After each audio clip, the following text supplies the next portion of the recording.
Қазір записьті қостым.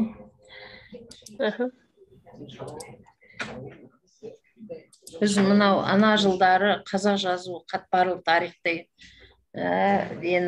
мақаланы егемендік Қазақстанға шыққан 18-ші жылы Рахымжан Тұрысбек деген ғалымның Евразия ұлттық университетінің жазу мұражайында жұмыс істейтін, өз сол жерде жұмыс істейтін мұғалімнің жаңағы мақаласын талдаудан бастаймыз. Бұнда негізі жазу тарихы мұражайына барғаннан кейін бұл өзінің жаңағы түбі түркі жұрты қолданған 16 жазу үлгісін көру қиын емес дейді. Бұл 16 жазу үлгісін кезінде академик Заки Ахметов біздерге де көрсеткен болатын. Абайтануды мен Заки Ахметовтен оқыдым. Сол кезде ол кісі түбі бір түркі жұртында қолданылған, оның ішінде қазақ жұртында қолданылған қанша жазу үлгісі бар деп айтатын. Сол кезде жаңағы осы жазу үлгілерінің ішінде ерекше айтатындары әсіресе қазіргі кезде жаңағы сақталған, сақталмаған деген сияқты тұрғыдан айтқан кезде арамей жазулы жаңағы ескерткіштеріміз, байырғы түркі дегенде осы көне түркі жазуы ғой, біздің қазір руналарымыз арамейден кейінгі тұр. Одан кейін брахми, соғды, қазір мына көне ұйғырды, қазір көне ұйғыр жазуы деп оқитын едік қой бұрын Айдаров бойынша. Соны қазір соғды жазуы деп аударған. Сосын ұйғыр жазуы бар, манихей жазуы, қидан, Қытай, сириялық әліпби, армян, моңғол, тот және төте жазуы Байтұрсынұлының. Латын, кирилл. Енді осы 16 жазудың ішінде ерекше жаңағы көзге түсетіні ол әрине қазақ жаңағы төте жазуы, Байтұрсынұлының үлгісі. Кезінде бұл Байтұрсынұлының үлгі жазуымен бүкіл Орта Азия, тіпті Иранға дейін осы үлгімен жазған дейді. Бізде бір түрк ғалым келген болатын, сол өзінің жаңағы Байтұрсынұлының жазуларын, графикасын кім қолданады қазір әлемде деген тұрғыдан зерттеу жұмысын жазып жүр екен. Сол кісі профессор үлкен Мұхаммед Қораш деген.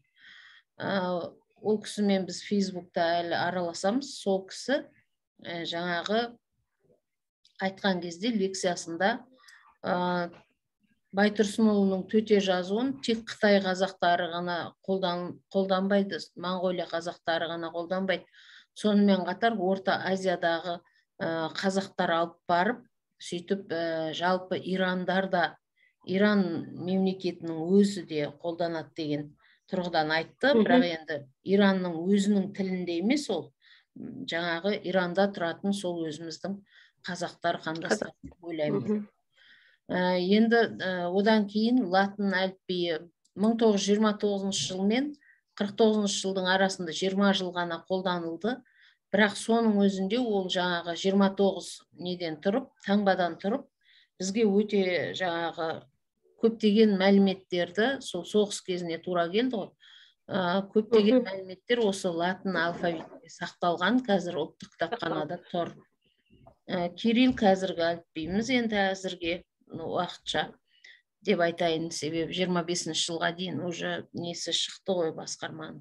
Енді Құдай бұйыртса осы кезге дейін болған осындай 16 жазу үлгіміз бар екен. Сол жазу үлгілерінің ішіндегі шоқтығы биік, екіншіден жаңағы қазақтың тарихын сонау 5-7 ғасырдан тартатын ол байырғы түркі немесе көне түркі жазу ескерткіштеріндегі қолданылған әліпби, яғни біздің өзіміздің төл мәдениетімізді көрсететін әліпбиіміз.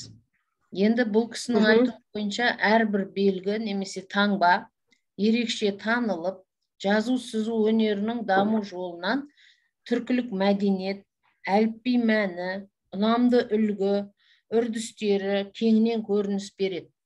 Яғни түркі сөзінің жазылған кез келген әліпбесі ол өзінің түркілік белгісімен қалады дейді. Сонда жаңағы түркілік белгі дегенде бұған қарап Олжас Сүлеймен тарих қызықтырады, тарих беттері қызығушылық тудырады деп айтқан екен. әрине осы тарих қызықтырады, тарихтың беті қызығушылық тудырады дегенмен де бұған да негіз жоқ емес. Себебі дат ғалымы жаңа Вильгельм Томсеннің Дания корольдігіне ұсынған ғылым академиясының мәжілісіндегі ең алғашқы жаңағы өзіміздің екі сөз бар ғой, бұрыннан айтып жүрген түрік тәңірі деген екі сөзіміз әлемді дүрліктіріп барша жұртты жаңағы бұратана жабайы ешқандай мәдениеті жоқ деген кезде біздің жазу мәдениетіміздің жарқ ете қалуы, ол жаңағы әлемде осындай мәлімдеменің жасалуы, ол әрине үлкен мәдениеттің, үлкен жаңағы жазу үлгісінің көрінісі, ол Орхон Енисей өзендерінен бойынан табылған ескерткіштер. Яғни құпия жазуды оқудың кілті табылған кезде біздің тарихымызда дүниеге келді деп айтсақ болады. Омодан звондап жатыр. Алло, саламатсыз ба? Мен де лекция еді, мен де Эльмира.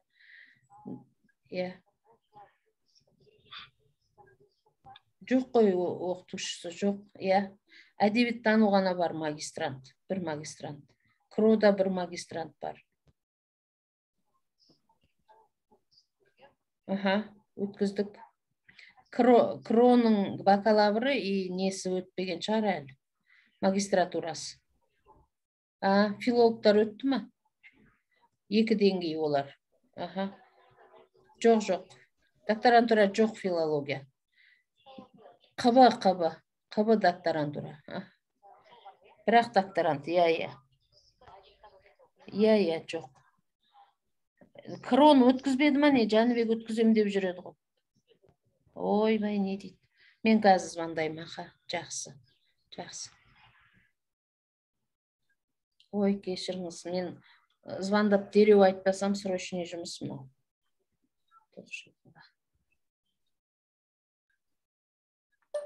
Гүлназ, сәлем, қалайсың? Кроның бакалаврды магистратурасында УМО-ға өтпепті ғой, жаңа Эльмира хабарласты, срочно өткізу керек. Жәнібек бір нәрсе айтып отырды анау күні барған кезде. Бірақ өтпепті әлі, неге өтпеген?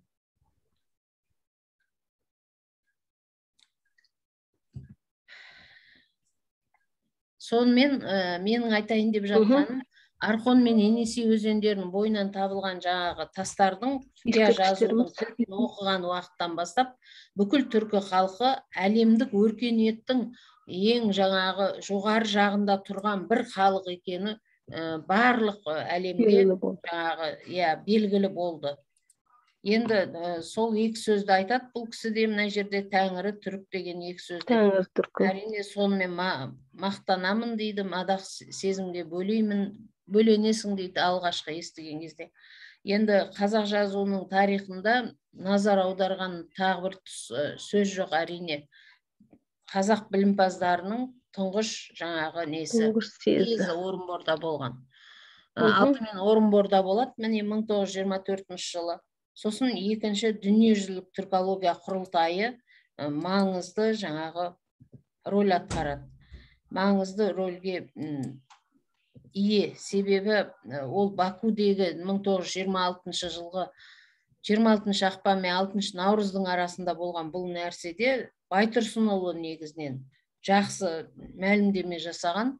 Сондықтан бұл біздің қазақ үшін де Бакудағы да, Орынбордағы да отырыстар бұл жаңағы ең үлкен мәдениетке, жалпы білімге, біздің ғылымға қарыштап бастаған кезіміз Алаш зиялыларының уақыты деп айтамыз. Енді Алашты көп қараған, оның жаңағы алаштықтардың бүкіл құнды дүниелерін қарап шығып, солар жайында әсіресе ғылыми терминологиялар туралы айтқан ғалым, ол біздің Шерубай Құрманбайұлы. Міне Шерубай Құрманбайұлы біздің түркология жаңа орталығының замдиректоры қазір. Академик қазір, профессор емес, академик. Сол кісі Шерубай Құрманбайұлы қазақ терминологы былай дейді: съезде жазу ережелері, әліпби мен қазақша пән сөздері мәселесі, ауыз әдебиетінің жию шаралары, ғылыми және оқытуға арналған кітаптарды шығару, бастауыш мектептің бағдарламаларын дайындау мәселелері қаралды. Әрине бұл съезде әсіресе тіл мәселесіне айрықша көңіл бөлінген дейді.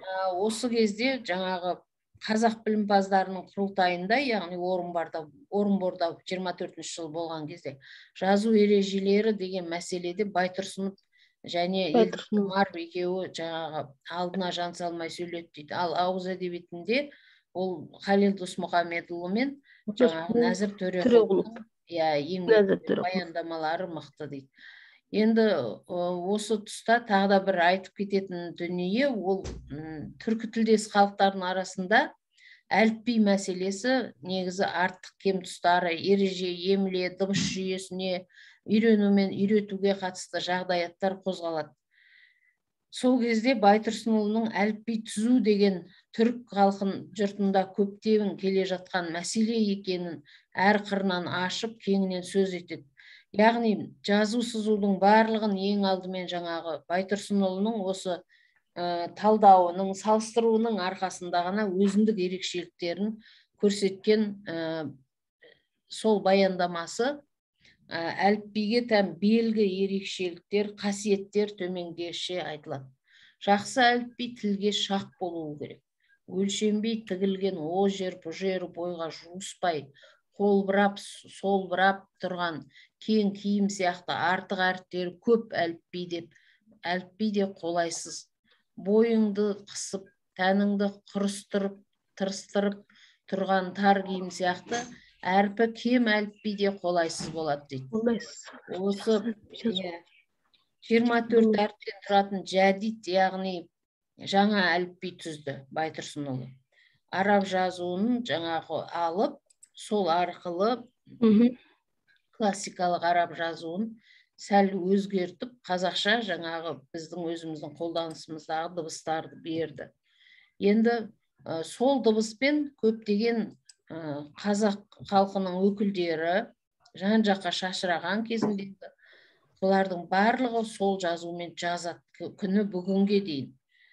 Енді осы ары қарай латын әліпбиі, ол латын не мәселе деген нәрселер бізге қажет емес деп ойлаймын мен. Жазу тәртібі деген мақаласында жаңағы Міржақып Дулатовтың жазу тәртібі деген мақаласында жазуды тәртіпке салу деген оңай емес. Жазуды тәртібіне салу деген әрбір дыбыстың өзіне арнаған әріп бар. Ол әріптермен не айтылса соны жазуға, не жазылса соны оқуға болады деген сөз. Бір түрлі жазылған сөзді бірыңғай бірнеше түрлі қылып оқуға да болмайды. Тоқетерінде Байтұрсыновтың жазу тәртібін өзі ұнататынын айтады. Сөйтіп ол жаңағы алаш ардақтыларының ішінде бірінші қолдаған Міржақып Дулатов болады. Одан кейін Жүсіп Аймауытов жоба, жазу таңбаларымызды азайту туралы жоба, жазу мәселесі туралы соңғы сөз, ана тілін қалай оқыту керек, пән сөздері қалай табылады, хат таныту әдістері, қазақ тілін іске асыру қамы деген сияқты мақалалары ұлттық жазу, тіл мұраты, сонымен бірге әріп, емле, дыбыс төңірегіндегі өзекті мәселелерден құралған. Яғни алаш ордашылар немесе алаш қайраткерлері деп айтамыз қазір. Алаш қайраткерлерінің қай-қайсысы болсын біздің жазуымызды, әрпімізді таныған. Енді тағы да бір жаңағы өткенде айттым мен, Қаржаубай Сартқожаұлының не айтатын. Ол кісі осы жаңа нені Байтұрсыновтың 24 белгіден тұратын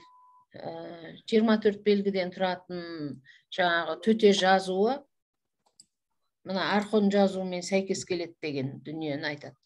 Руналармен сәйкес келеді деген дүниені айтып, соны түгелдей өзі таңғалам деп айтып, өзінің еңбектерінде соны дәлелдеп жүр. Сондықтан біз бірінші жаңағы Байтұрсынұлының жасалған еңбегін қарап, одан кейін сол бойынша қазақтың өзінің менталитетіне, яғни тіліне, жалпы көзқарасына тура келеді деп, осы жаңағы Орхон-Енисей жазба ескерткіштерінің кейбір әріптерін, фонетикалық жағын қарастырсақ деп отырмын. Енді фонетикалық жағы деген кезде мен қазір басқа бір слайдты ашайын. Мен бұл жерден соны ғана аламыз деп ойлағанмын. Ары қарай енді тілге қызмет анау мынау деген жақтары енді ол латын әліпбиіне байланысты, сондықтан оны жаңағы латын әліпбиі қазаққа таңсық емес деп сөйтіп айту бар. Біз бірақ латынды қарастырмайтындықтан мен о жағын, мақаланың о жағын қажет емес деп ойлаймын. Енді мен қазір экраннан мына сабағында фонетикасы қаралады көне түркінің. Көне түркіде біз жақсы білеміз неше дауысты дыбыс, неше дауыссыз дыбыс бар екенін. Енді біз сол тұрғыдан келген кезде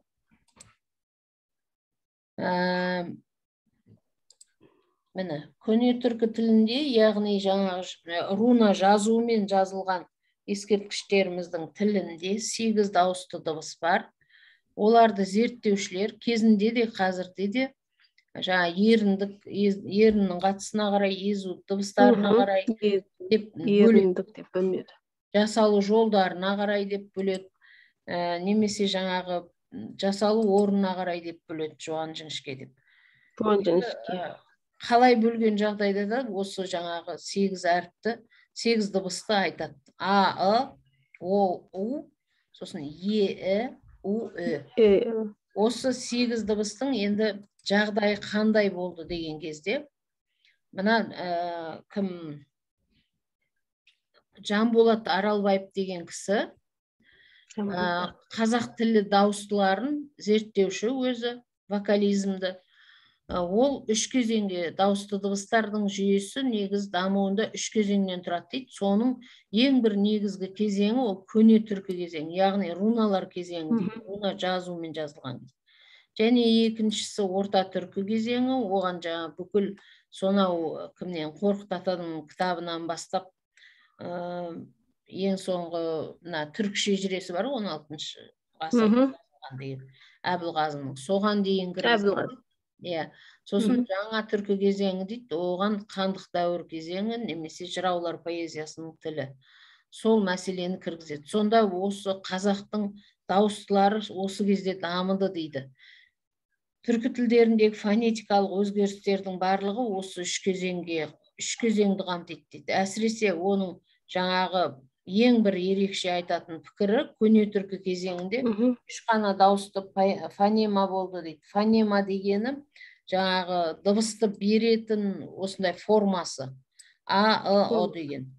Әрине Аралбаевтың пікірі ол фонетикалық этюдтерінде жақсы жазылған. Біз ары қарай қарастырмаймыз. Енді көне түркі тіліндегі түбір құрамындағы фонемалардың ішінде әнің кездеспейтінін білеміз, А кездеседі, сосын Е кездеседі деп бірақ айта саламыз ені. Әні айтпаймыз. Себебі фонемалардың ішінде бұл түбір сөз құрамында өзіміз әні қойып алғымыз келсе, әні қоямыз кейбір жағдайларда. Бірақ ол жаңағы біздің тілімізге жақындату барысында немесе тура түбір сол күйінде қазір айтылып жүрген жағдайда біз жаңағы сол сөздің деп қоямыз. Шындығында шығыс тілдерінің әсерімен қалыптасқан фонема дыбысы қазіргі неге жоқ Архон-Енесейде деп сұраған сұрақ болса, соған жауап осы болады. Енді көне түркінің ішіндегі қазір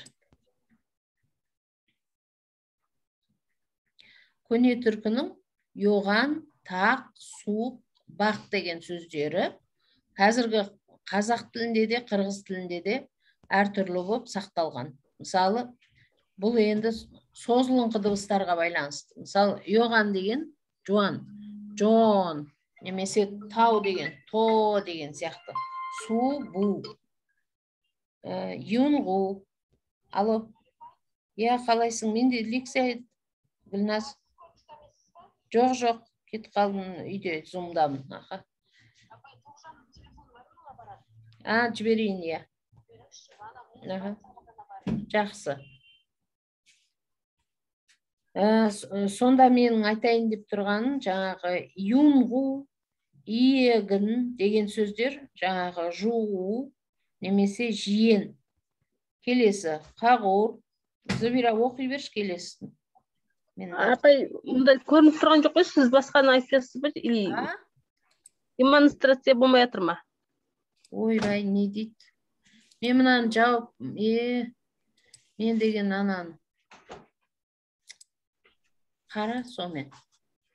Ойбу, жаңа алдындағы кестемді көрмедім бе сонда? Міне. Мынау алдыңғы кесте.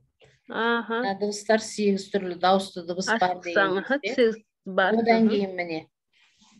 Аралбаев, ол көрмей қазына, лаборант. Көне кезеңдегі 3 дыбыс бар. Бұны білем.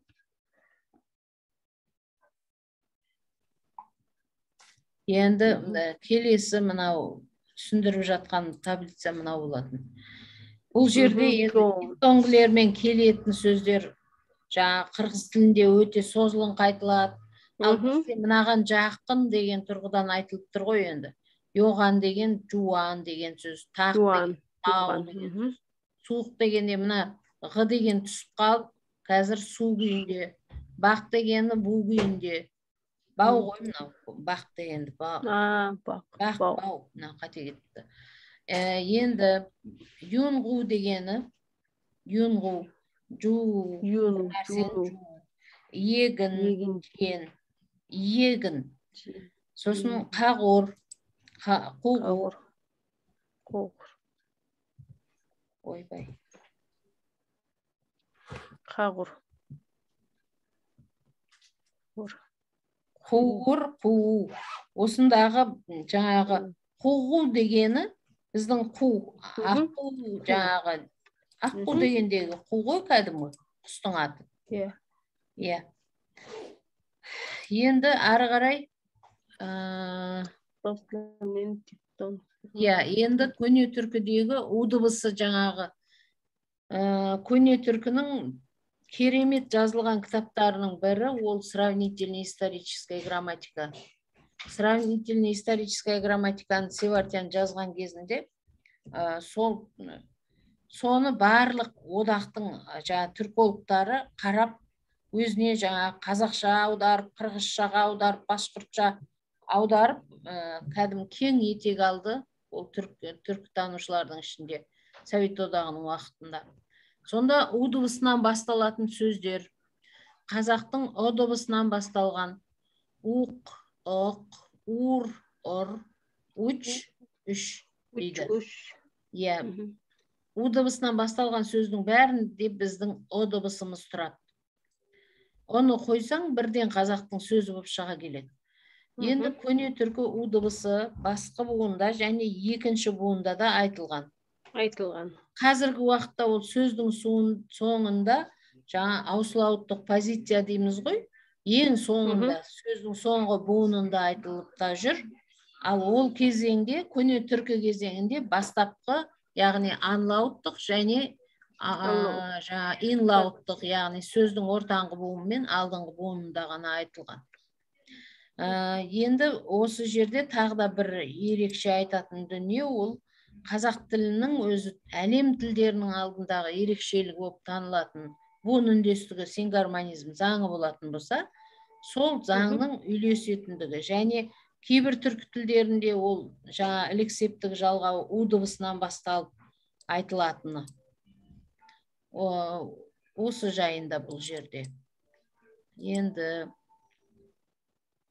мына жерде көне түркілік элементтер шоқтың қасы. Мына жерде о дыбысы. Көне түркілік о дыбысы барлық уақытта қазақ тіліндегі о дыбысына сәйкес келе бермеген. Мысалы, орду деген кезде орда. Оңлық дегенде ондық. Мысалы, осы Жетісу өңірін, мысалы, бұрынғы кезде ондық деп атаған. Ондық деп атаған уақыты болған. Орта ғасырда әсіресе ондық деп атаған Жетісу өлкесін. Яғни Жетісу өлкесі туралы, Алматы туралы әңгіме айтқан кезде жаңағы ондық деген кезде ол ондық дегені жаңа оңлық кезіндегі орта ғасырдағы онлық немесе көне түркідегі онлық, ол осы жаңағы жетісу бойы екенінің түсінігі. Сол жерде тұратын адамдардың бірлескен аты. Ой, ойыл, ойыл. Сөйтіп көне түркі о дыбысы қазақ тілінде көбінесе о дыбысына, кейде о дыбысына да сәйкес келеді.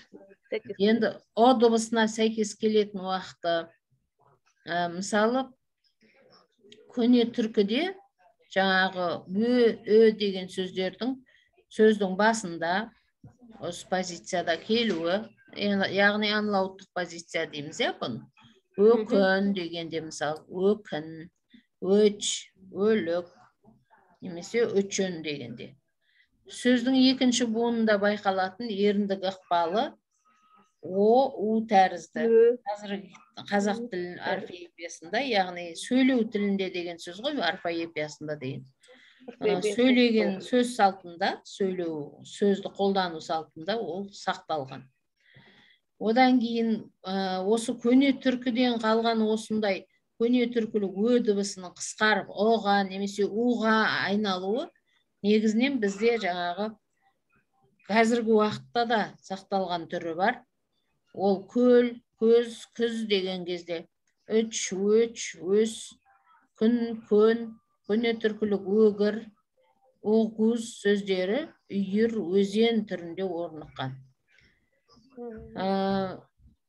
Ö мен өнің қатар қолданылуы өтек, үтік, өкімет, үкімет деген сияқты сөздерде кездеседі. Осының барлығы көне түркі ө дыбысының қысқарып өге айналуының көрінісі. Оның бәрі сөйлеу тіліне көп адам бүйтіп үрке қарайды. Шындығында сөйлеу тілі ол біздің бүкіл тарихымыз сақталған сондай тіліміз. Сондықтан оны жаңағы пәлен жақтың қазағы, түген жақтың қазағы деген бөлушілік болмай, о жерде қалай сөйлесе, соның жаңағы арасынан осындай тілдік элементтерді табуға тырысу керек. Өйткені сол тілдік элементті табу арқылы біз өзіміздің жаңағы тіліміздегі оң өзгерістерді, дамуды, алға басуды байқаймыз. Көне түркі тілінде у дыбысы сөздің барлық буынында айтылған дейміз. Мысалы, күміш деген. Біз айттық қой, кейбір сөздерде бастапқы бірінші, екінші түбірде ғана кездеседі деп. Мына сөздердің барлығында екі ақ түбір болып тұр. Сондықтан бұл бірінші, екінші буында кездесіп тұр. Өзі ол кездегі сөздер ұзақ емес қой. Буындары өте көп емес. Бір буынды сөздер өте көп. Сондықтан бір буынды сөздерден кейін екі буынды сөздер, екі буыннан кейін үш буынды сөздер өте сирек кездеседі ескерткіштің бойынан. Сондықтан күміш, үшін, үгір, түчір сияқты сөздер қазақ тілінде дәл сол күйінде тек бір-ақ әріптің жаңағы шының чыға айналуы немесе у дыбысының барлық буында кездесетіні осыдан көрінеді. Енді у қысқарып, яғни еріндіктен езулікке айналуына қарай үшін деген сөз үшін деп, біздің қазақ тілінде сол жаңағы делабиализацияланған. Еріндіктен езуге делабиализация деген, еріндік, лабиал деген ерін деген сөз ғой. Делабиал деген уже еріннен езуге айналды деген сөз. Езулік әге айналды кетті. Осы бұл жерде сосын енді сәйкестіктен үйренгенбіз. Көне түркінің ішінде аның жіңішке варианты інің айтылуы, іште бір сөздері, бір деген сөздің құрамындағы деген дыбыс қазақ тілінде сол сапасында күйінде, сол күйінде қазір істе, іс, бір деп осы үш сөзде де қолданылады. Осыған қарап, 5-8 ғасырлардың жазбаларында е мен сәйкестігі болған деп болжайды ғалымдар. Бір сөз бірде е, бірде дауыстысымен қолданылған. Мынаны қосып кеткеніңе балам? Сұмдық. Дауысын өшірмейсің бе рекламаға?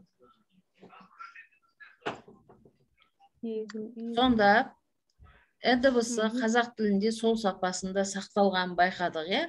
Енді е мен інің сәйкестігі, е мен інің сәйкестігінде қарағанда егіл, егу деген қазақша сөздер көне түркіде и, иіл, егі түрінде кездескен.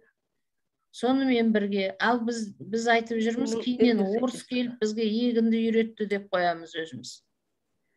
Ол дұрыс емес, тарихта ол егін деген анау көне түркіде тұрғандықтан, сол заманнан бері біз егіншілік деген не екенін, егу деген не нәрсе екенін білдік.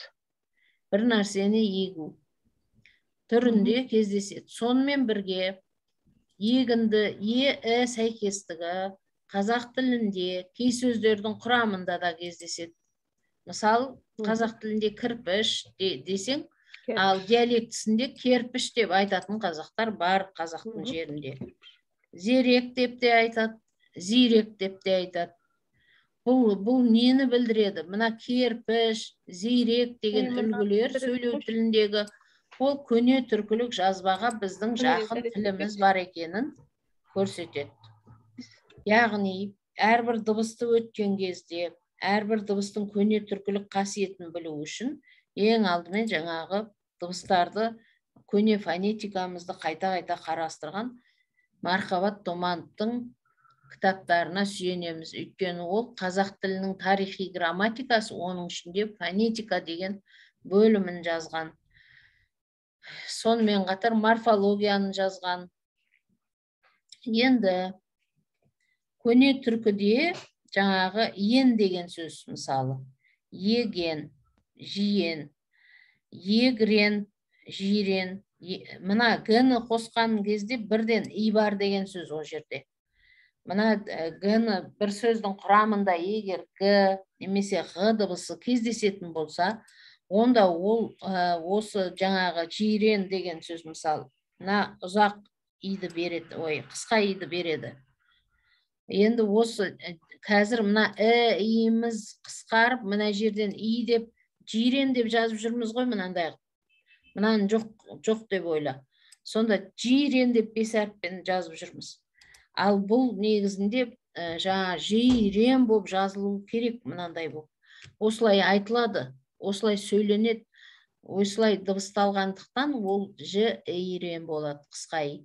Біз қазір осы мен қысқа иді араластырып, қазір мына форманы құртып отырмыз. Мына форманы. Яғни, Байтұрсынов жасап берген бір сөздің өзінің құрамындағы и, қысқа и, немесе ұзақ и деген мәселеде келгенде, ұзақ и деген тіпті болмаған, жоқ, ол өтірік ойластырып табылған. Біздің бүкіл тарихи мәліметтеріміздің барлығының құрамында и, и, сондай мына міне иірім дегенде де қарасаң, қазір біз қысқа имен, ұзақ имен, ноқатсыз имен жазып жүрміз. Иірім деп. Енді қараңыз, сонда осы тарихи элементтердің бәрінен байқап отырғанымыз и деген дыбыстың құрамын беретін тарихи элементтерде г деген дыбыс тұрады екен. Арасында г деген дыбыс тұрса, оның келесі қазіргі қазақ тілінде ол қысқа иді іздеу керек. Сол г-нің орнында қысқа и тұрады көбінесе бізде. Міне арада тұр и, е сәйкестігі қалыптасқан деп, мысалда киім, кем, кім. Ким бар деп сөйлейді ғой мынау түріктер. Кимсің деп. Кимсің деп қояды. Енді дауыссыз дыбыстар. Дауыссыз дыбыстар, жаңа дауысты дыбысымыз 8 дедік. Оған 16-ны қоссаң, Байтұрсынұлы айтқан 24 дыбыс шығады. Одан артық дыбысыңда жоқ, басқаңда жоқ. Енді дыбыс, бұл жерде дыбыс деген кездегі айтылып атқан дүние бұның бәрі. Әріп емес, таңба емес. Таңбамыз 26 болып тұр. Дыбысымыз 24 болып тұр. 24. Енді көне түркі тілінің дауыссыз дыбыстары қандай, немесе жаңағы консонантизмі қандай деген кезде, руналық жазба ескерткіштердің консонантизмі 16 дауыссыз дыбыстан тұрады. Сол 16 дауыссыз дыбысың міне мынарада тұр. Бұл жерде ешқандай да жаңағы у деген мәселе жоқ, қарап отырсаң. Идің екі түрі деген нәрсе жоқ бұл жерде. Сосын ана ф, х деген дыбыстар бар ғой, қазір қолданып жүрген. Сол дыбыстарда жоқ, оның бәрі кірме дыбыстар. Сонда біздің айтып отырған жаңағы қазіргі уақытта латынның да айқайы осы жерде, осы дыбысқа негізделіп беріле салса шіркін деп уайымдаймыз ғой енді тарихы. Тілдің тарихын қарап жүрген адамдар болғасын. Енді ескерткіштерде ұзақ и мен ә, немесе еб, немесе мт, немесе д дыбыстары жарыса қолданылып алмасып отырғандығы кездеседі. Мысалы, жер деген сөзді алған кезде иер, немесе иер. Осы жерде е мен ә қатар тұр міне. Е мынау ә. Сөздің құрамында ол е болып кетіп тұр. Енді бит дегенде де бит, бер.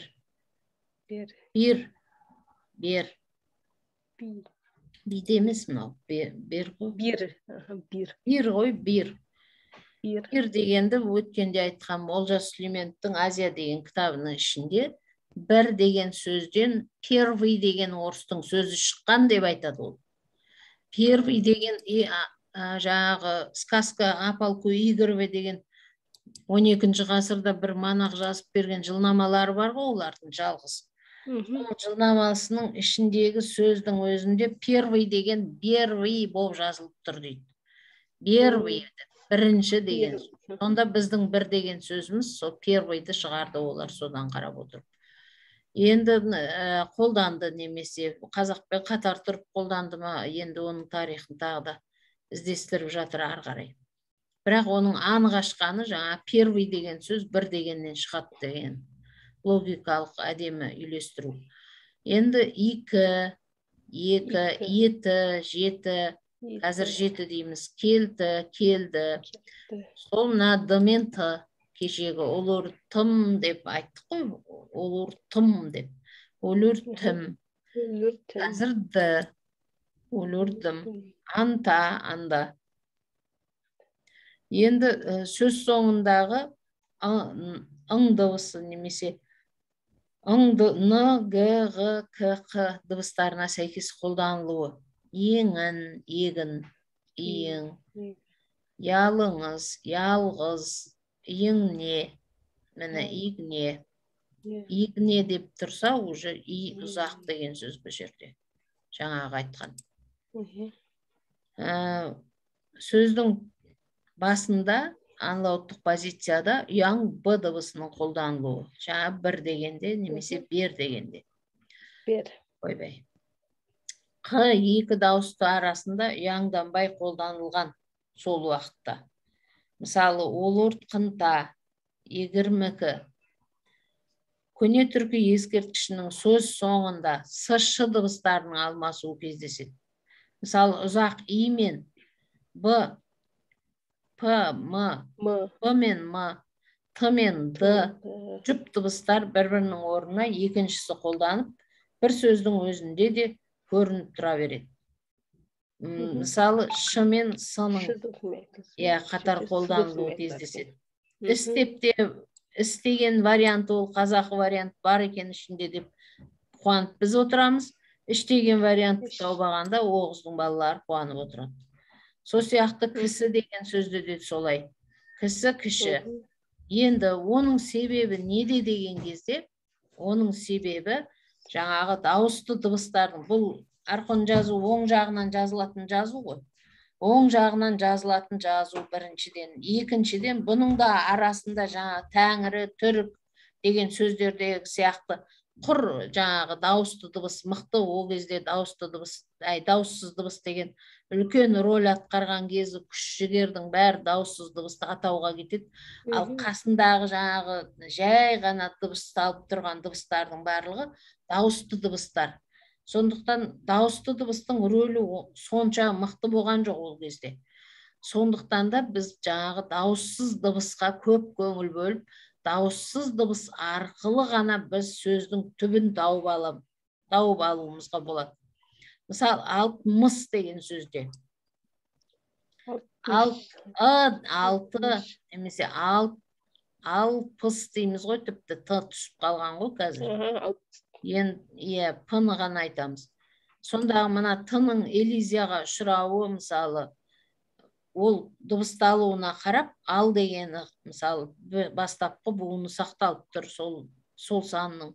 Содан қарап білуге болады. Соғыс дегенде де шөңіш, еш, тоғай немесе. Мына иішті қазір, иісті лес деп жүр мына орыстар. Лес деген сөзді ол түпкі түбіне келетін болса, мына иістан шығып тұр. Иіс деген сөзден. Енді ары қарай көне түркі тілінің бір кезеңіндегі ескерткіш тілінен алынатын, ескерткіш тілінің бір кезеңдегі ескерткіш тілінен де байқалып отырады әртүрлі құбылыстар. Солардың ішінде Исаевтың айтуы бойынша ш дыбысының с дыбысына ауыса бастауы десе, бірде диалектілік сөйленіс ерекшелік деп те көрсетеді дейді. Яғни жаңағы мыс деп қолдану бар ғой енді қазір.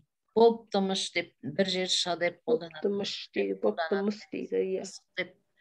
Сондағы ш мен с-ның біздің тілімізде диалектілік сөйленіс түрінде жүруін айтады бұл ғалым. Сол дыбыстың ш дыбысының с дыбысына ауыса бастау уақыты қазіргі уақыт дейді. Енді қалдығау деймін. Мына қыпшақтық негіздер ол басқа неден сабақтан. Сонымен осы жалпы дауыссыз дыбыстар дегенде өзің білесің, ж деген ол кезде болған жоқ. Мына бағана айтып атқан дыбысым, үш дыбысым мына ғой. Кейіннен барып белгілі бір қарым-қатынастың нәтижесінде енген дыбыстарымыз, бұлардың барлығы орфоненесейде сақталмаған. Көп ғалымдардың ұсынысы бойынша негізі орфоненесейде кездесетін осы 16 дыбысты бере қойсақ та болмай ма, ол латынның несі дыбысы. Біздің тіліміз негізі осыдан қатты ауытқып кеткен жоқ деген тұрғыдан айтады. Ал халықаралық терминдерге арнайы жаңағы дыбыс не қылмай-ақ, таңдап алмай-ақ, орфоненесейдегідей дыбыс тіркестерімен жасайсақ дейді. Мысалы, жаңа қазір бар ф, х дегендер бар. Олардың бәрін п деп та, п-ға жақындады. Сөйтіп айтушылық бар. Бұл бір мәселе тағы да. Сонымен бүгін біз жаңағы шет өлшеп біргес деп жазып қойыпты мына жерде. Жеті өлшеп біргес демекші, біз енді осындай жаңағы жазудың түрін, немесе дыбысталудың түрін өткен кезде міндетті түрде оның анау рунадан туып тұрғаны, руна жазуымен қатысты екені, және көне түркі ескерткішінің құрамындағы дүние екенін ұмытпауымыз керек. Қазір мен саған жаттығу жұмысын түсіріп жіберемін, сол көне түркілік сөзден алған, соны дыбыстық ерекшеліктерін анықтайсың. Бір ғана параграф берем, кішкентай ғана. Соны да анықтап қойсаң, ертеңгі күні соны сұраймын. Қазір суретке түсіріп WhatsApp-пен жіберем. Жарайды.